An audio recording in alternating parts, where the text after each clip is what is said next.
ఉమ్మడి మెదక్ జిల్లాలో ఈరోజు ప్రధాన వార్తలు ఈ విధంగా ఉన్నాయి. రెండో విడత జరిగినటువంటి గ్రామ పంచాయతీ ఎన్నికల్లో బీఆర్ఎస్ పార్టీ ఉమ్మడి మెదక్ జిల్లాలో ప్రభంజనం సృష్టించిందని చెప్పవచ్చు. ముఖ్యంగా సిద్దిపేట జిల్లాలోనైతే మెజారిటీ స్థానాలన్నీ కూడా బీఆర్ఎస్ పార్టీయే కైవసం చేసుకున్నది. ముఖ్యంగా సిద్దిపేట నియోజకవర్గంలో 91 స్థానాలకు గాను 80 స్థానాల్ని బీఆర్ఎస్ పార్టీ బలపరిచిన అభ్యర్థులు సర్పంచులు గెలుపొందినటువంటి పరిస్థితి నెలకొంది. ఇక దుబ్బాక నియోజకవర్గంలోని 4 మండలాల్లో కూడా ఇదే పరిస్థితి కొనసాగింది. అక్కడ కూడా దాదాపు 70-75% స్థానాల్ని బీఆర్ఎస్ పార్టీ అభ్యర్థులే కైవసం చేసుకోవడంతో అటు దుబ్బాక నియోజకవర్గంలోనూ ఇటు సిద్దిపేట నియోజకవర్గంలోనూ పెద్ద ఎత్తున బీఆర్ఎస్ పార్టీ నాయకులు కార్యకర్తలు సంబరాలు జరుపుకున్నటువంటి హరీష్ రావు క్యాంపు కార్యాలయానికి పెద్ద ఎత్తున గెలుపొందినటువంటి సర్పంచ్ అభ్యర్థులంతా అక్కడికి చేరుకుని పెద్ద ఎత్తున సంబరాలు జరుపుకున్నారు. హరీష్ రావును కలిసి వాళ్ళు ధన్యవాదాలు తెలియజేశారు. ఈ సందర్భంగా హరీష్ రావు వాళ్ళందరికీ కూడా శాల్వాలు కప్పి సన్మానాలు చేసినటువంటి పరిస్థితి. సర్పంచులకు అట్లాగే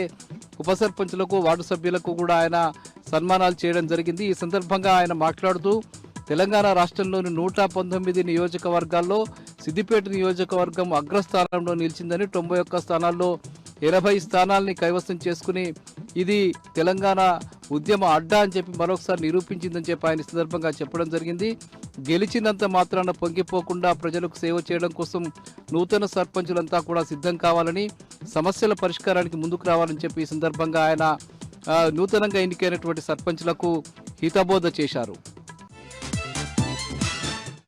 ఇక మూడో విడత ఈ నెల 17న జరగబోతున్నటువంటి గ్రామ పంచాయతీ ఎన్నికలకు సంబంధించిన ప్రచార పర్వం కొనసాగుతుంది. ఈరోజు సాయంత్రం ప్రచారం ముగిసిన నేపథ్యంలో ఈరోజు అంతా కూడా కొమరవెల్లి మండలంలో స్థానిక జనగామ ఎమ్మెల్యే పల్లా రాజేశ్వరరెడ్డి పెద్ద ఎత్తున ప్రచారం నిర్వహించారు.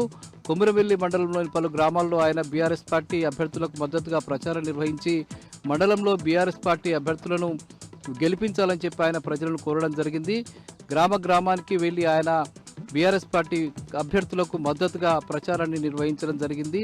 ముఖ్యంగా గ్రామాల్లో అభివృద్ధి జరగాలంటే బీఆర్ఎస్ పార్టీ అభ్యర్థుల్ని గెలిపించాలని, అట్లాగే రేవంత్ రెడ్డి ప్రభుత్వానికి బుద్ధి చెప్పడం కోసం ప్రజలంతా కూడా బీఆర్ఎస్ పార్టీ అభ్యర్థులను గెలిపించాలని చెప్పి పల్లా రాజేశ్వరరెడ్డి ఈ సందర్భంగా ప్రజలకు పిలుపునిచ్చారు. ఇక మెదక్ జిల్లా వార్తలు వచ్చేసరికి మనోహరాబాద్ మండలం రంగాయిపల్లి సమీపంలోని ఎంఎస్ అగర్వాల్ పరిశ్రమలో ఈరోజు ప్రమాదం జరిగింది. అందులో రియాక్టర్లు, సిలిండర్లు పేలిన నేపథ్యంలో ఒక్కసారిగా అగ్ని ప్రమాదం సంభవించింది. ఈ ప్రమాదంలో ఒక కార్మికుడు అక్కడికక్కడే మృతి చెందగా మరో 5గురు తీవ్రంగా గాయపడ్డారు. గాయపడ్డ వాళ్ళందరినీ కూడా ఆసుపత్రికి తరలించి చికిత్స చేస్తున్నారు. ప్రమాదానికి గల కారణాలు ఇంకా తెలియకపోయినప్పటికీ పోలీసులు కేసు నమోదు చేసుకుని దర్యాప్తు చేస్తూ ఉన్నారు. ఇక సంగారెడ్డి జిల్లా వార్తలు వచ్చేసరికి అటు సంగారెడ్డి జిల్లాలో కూడా రెండో విడత జరిగినటువంటి గ్రామ పంచాయతీ ఎన్నికల్లో పెద్ద ఎత్తున బీఆర్ఎస్ పార్టీకి సంబంధించిన అభ్యర్థులు విజయం సాధించిన నేపథ్యంలో అంతటా కూడా కోలాహలము, సంబరాలు నెలకొన్నాయి. అటు ఆందోళన నియోజకవర్గము, సంగారెడ్డి నియోజకవర్గము, నారాయణఖేడ్ నియోజకవర్గము, అట్లాగే జహీరాబాద్ నియోజకవర్గంలో పెద్ద ఎత్తున బీఆర్ఎస్ పార్టీకి సంబంధించిన అభ్యర్థులు విజయం సాధించిన నేపథ్యంలో పెద్ద ఎత్తున సంబరాలు జరుపుకున్నారు. బీఆర్ఎస్ పార్టీలో నూతనోత్సాహం నెలకొని ఉన్నటువంటి పరిస్థితి కనిపించింది.